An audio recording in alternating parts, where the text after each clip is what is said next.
Many of the most renowned boxers share a common thread: an amateur background that ingrained muscle memory through the years of dedicated training. This foundation often gives them a significant advantage over those who lack similar experience. Yet, some of the most inspiring tales in boxing come from those who discovered the sport later in life, rising to compete at the highest levels. One such remarkable figure is the Galaxy warrior, Nate Campbell, whose journey from late starter to champion exemplifies the spirit of perseverance and determination. Campbell didn't step into the boxing ring until he was 24, the very year he turned professional. This meant that every lesson he learned had to come from real fights, pushing him to compete multiple times a year to compensate for his late start.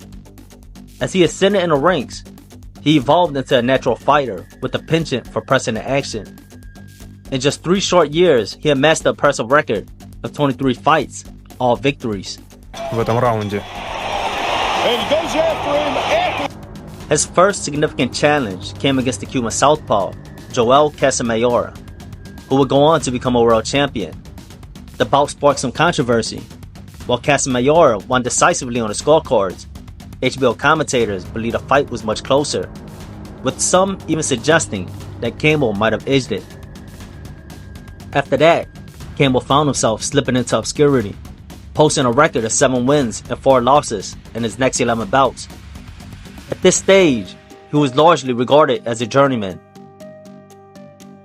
However, in his next fight, he made a pivotal move back to the lightweight division, igniting the most remarkable run of his career, having secured 3 decisive victories, including an IBF title eliminator, earning him a shot at the championship against Juan Diaz. At the time, the Baby Bull was hailed as the best lightweight in the world, a unified champion with an unblemished record of 33-0 in the prime of his career. A relentless swarmer, Diaz was known for his high-volume punching and had just come off career-defining victories against both Freitas and stopping Julio Diaz. The matchup between Diaz and Campbell was widely perceived as a cherry pick, but that couldn't have been further from the reality of the situation. In Campbell's second title shot, he entered the ring as a significant underdog, especially after facing a lengthy period of inactivity that lasted 245 days. From the moment of the opening bell, both fighters sprang into action, eager to exert the dominance and seize control of the bout. The first half of the fight was a fierce back and forth, with neither man willing to give an inch. However, Campbell managed to slice open a cut above Diaz's eye, shifting the momentum. As the second half unfolded, Campbell took command, dictating the pace while Diaz appears to be hindered by the injury, clearly being overworked. In the end, Campbell emerged victorious, claiming the IBF, WBA, and WBO belts, solidifying his status as the premier lightweight fighter in the world. Always suffers his first loss. What endeared Nate Campbell to fans was his captivating boxing style. The Galaxy warrior was a relentless pressure fighter with remarkable stamina, throwing punches from the opening bell to the final seconds. His gritty nature allowed him to thrive in high-action exchanges, as he blended a solid technical foundation with a fierce, aggressive approach. Campbell's strategy revolved around dragging opponents into the deep end of the fight, where they would either sink or swim. Campbell was a volume pressure fighter, known for his chaos of high punch output that kept the action intense, up close, and personal. By consistently pushing forward, he forced opponents onto the back foot, suffocating the space. Campbell's way of taking control of the fight was by fighting at a high pace. What made him even more dangerous was his solid punching power, where he often turned into every punch. Each fight was a thrilling shootout where conditioning and toughness were put to the forefront. Campbell's aggressive style ensured that every bout was a fight, where action was a testament to the battle of attrition. The way Campbell saw it, if they were defending, then they weren't punching back. Keep it clean. Martinez has spent a lot of effective. And the focus to stay and do what he needs. He's a very impressive high energy person. Was trained by Emmanuel Stewart, and Emmanuel Stewart doing a little moonlighting. volume punchers are only as effective as their ability to throw combinations. The sequence and stringing together punches is the science. Campbell excelled at throwing punches and bunches, showcasing his viciousness as a fierce pressure fighter. His knack for delivering quick and impactful sequences enabled him to outgun opponents consistently.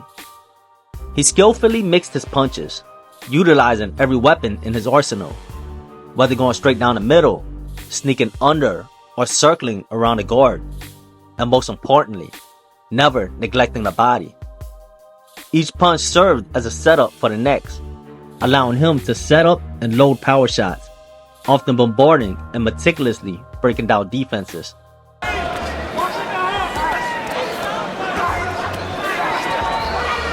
Wanted a real good up jams in boxing. I mean, he got that. Diaz's left eye. That's tremendous incentive for Campbell to keep going. As he's got Campbell's bodywork was nothing short of ruthless.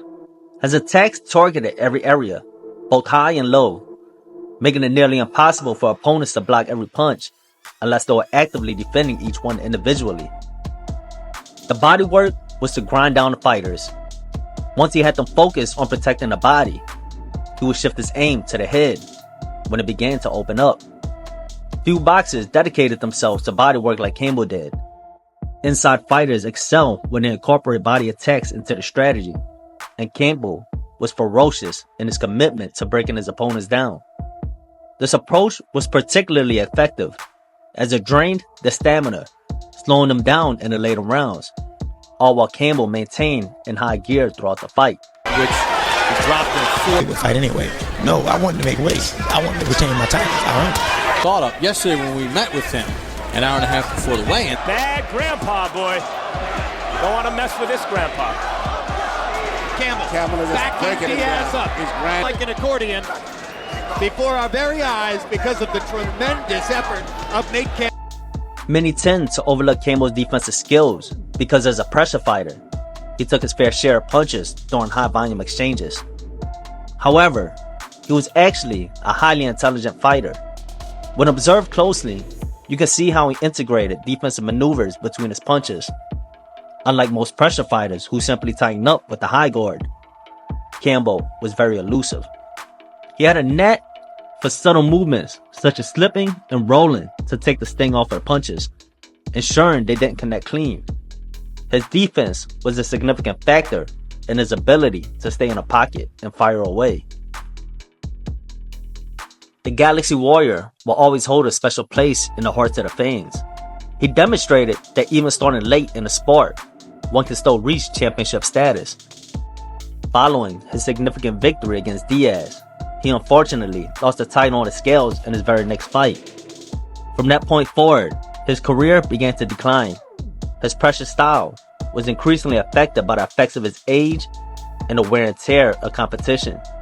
He will forever be remembered as the old journeyman who achieved his dreams as becoming a world champion. Oh God, you gotta push him, and here we go. Nate steps over with the right hand, catches against the ropes, and then take advantage of it. Into the ear scores by Campbell. And here's another look at it. This is the knockdown. Oh!